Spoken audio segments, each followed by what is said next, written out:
ओम श्री गणेशाय नमः। मित्रों, आज इस वीडियो के माध्यम से हम बात करेंगे प्रकरणों के क्रम से ग्रंथ संख्या का वर्णन।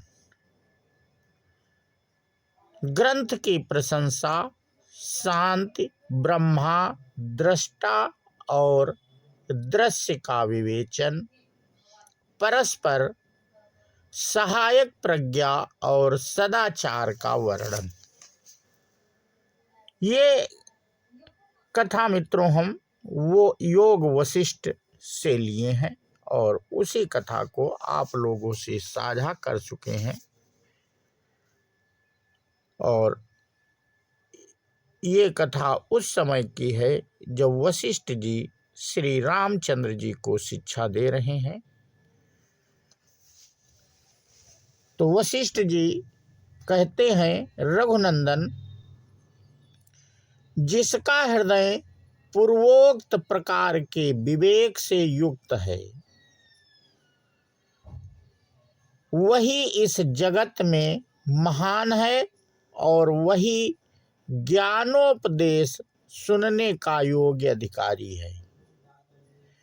ठीक उसी तरह जैसे राजा नीति शास्त्र के श्रवण का उत्तम पात्र होता है, जैसे मेघ जाल से रहित शरत काल का आकाश चंद्रमा के लिए योग्य होता है, उसी तरह जो मूर्खों के संग से रहित एवं महान आशय वाला है, वह निर्मल पुरुष विशुद्ध विचार का योग्य भाजन है।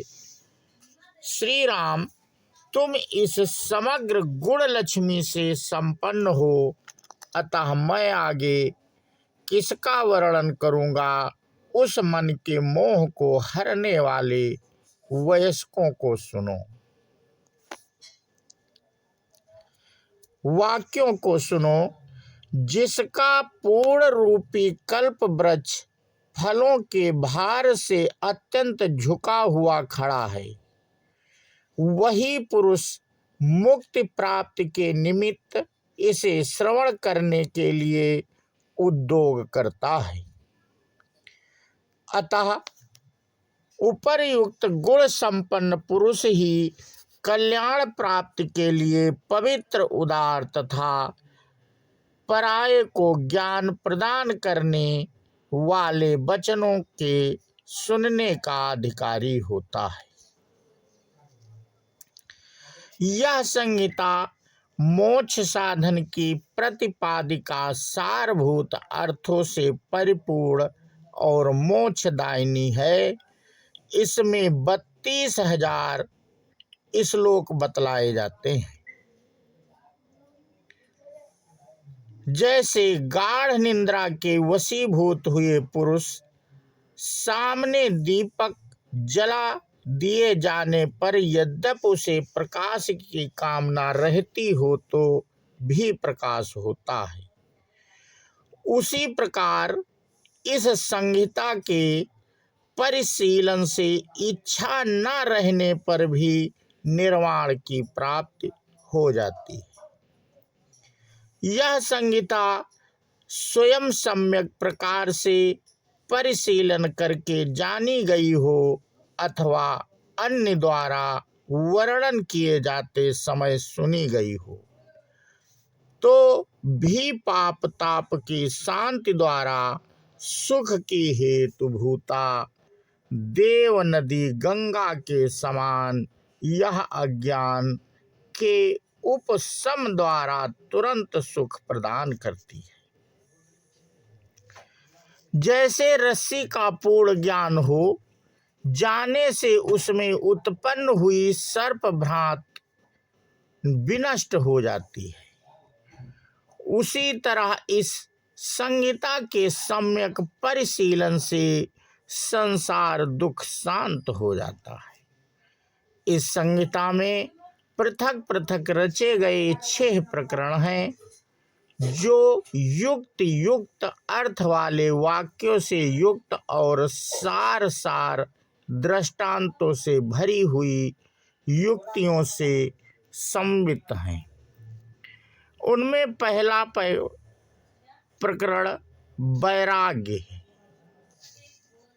नाम से कहा गया है, जिसके अध्ययन से उसी प्रकार विराग की वृद्धि होती है, जैसे मरुस्थल में भी जल के सिंचन से वृक्ष बढ़ता है, जैसे मणि भली भांति मार्जित किए जाने के कारण उत्पन्न हुए प्रकाश से उसमें निर्मलता प्रकट हो जाती है।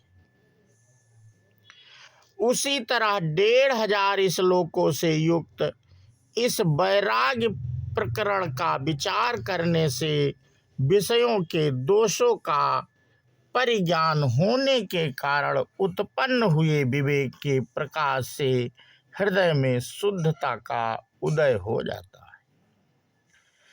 तदंतर मुमुक्ष व्यवहार नामक प्रकरण की रचना की गई है। इस प्रकरण में केवल 1000 श्लोक हैं।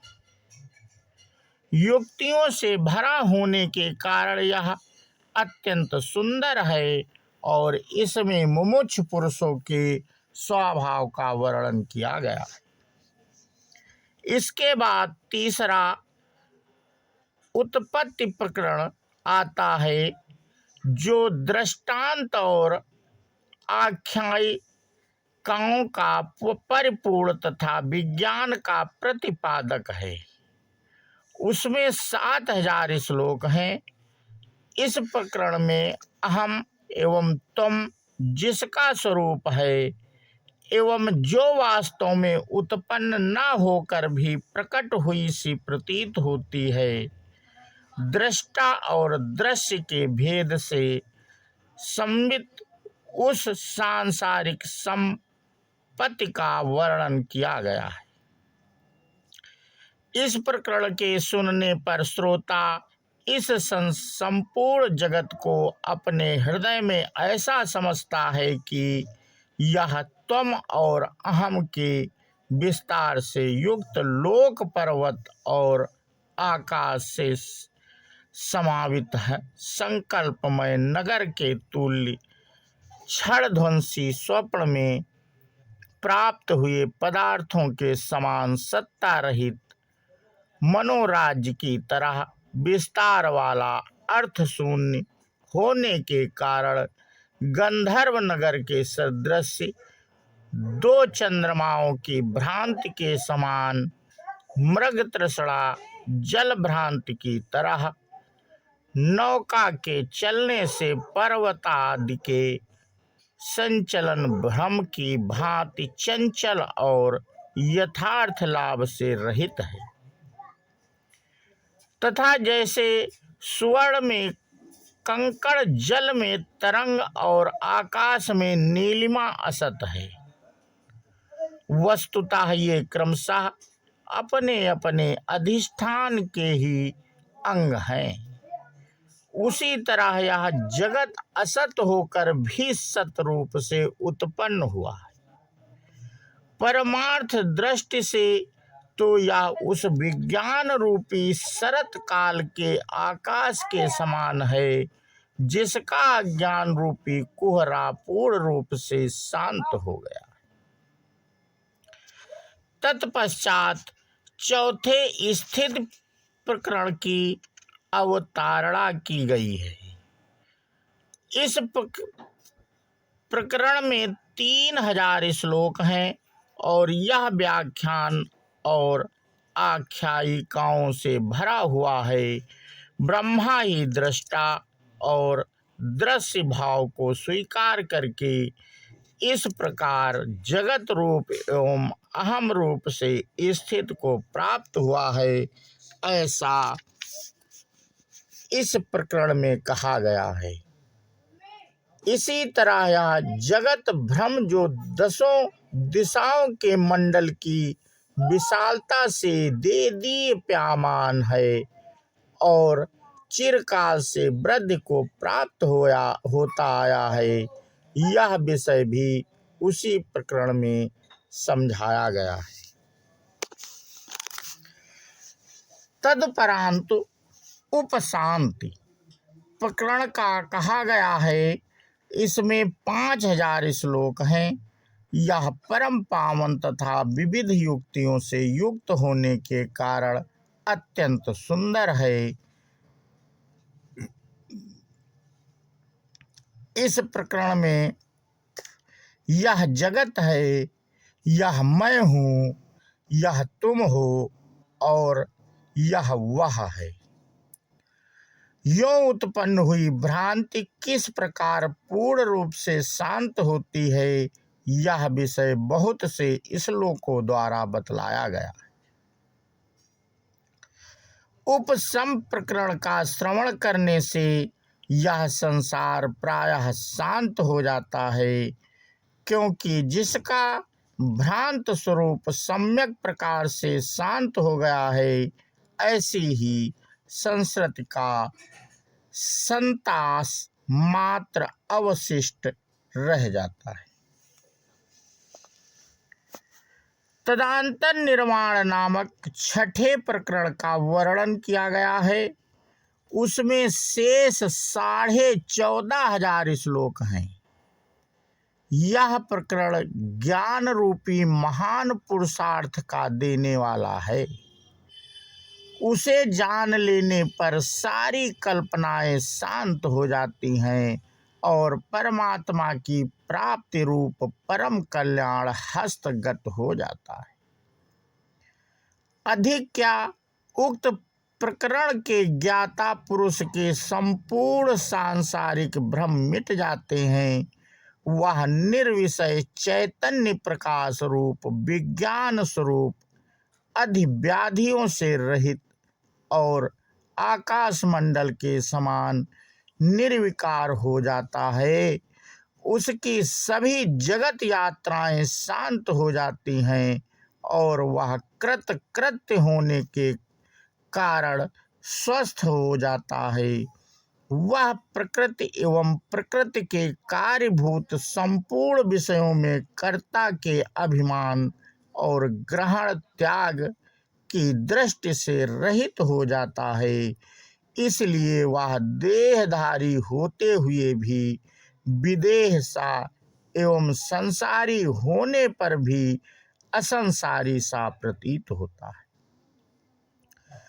उसका अहंकार रूप पिशाच नष्ट हो जाता है और वह देह युक्त होते हुए भी शरीर रहित सा रहता है।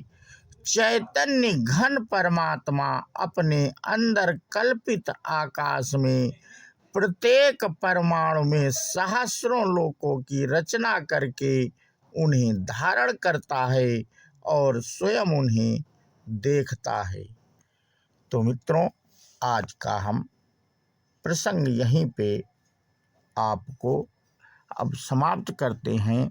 और वशिष्ठ जी ने जो 6 प्रकरण के बारे में श्री रामचंद्र जी को जानकारी दी थी, उन 6 प्रकरण के बारे में आप लोगों से ये जानकारी मित्रों हमने साझा की।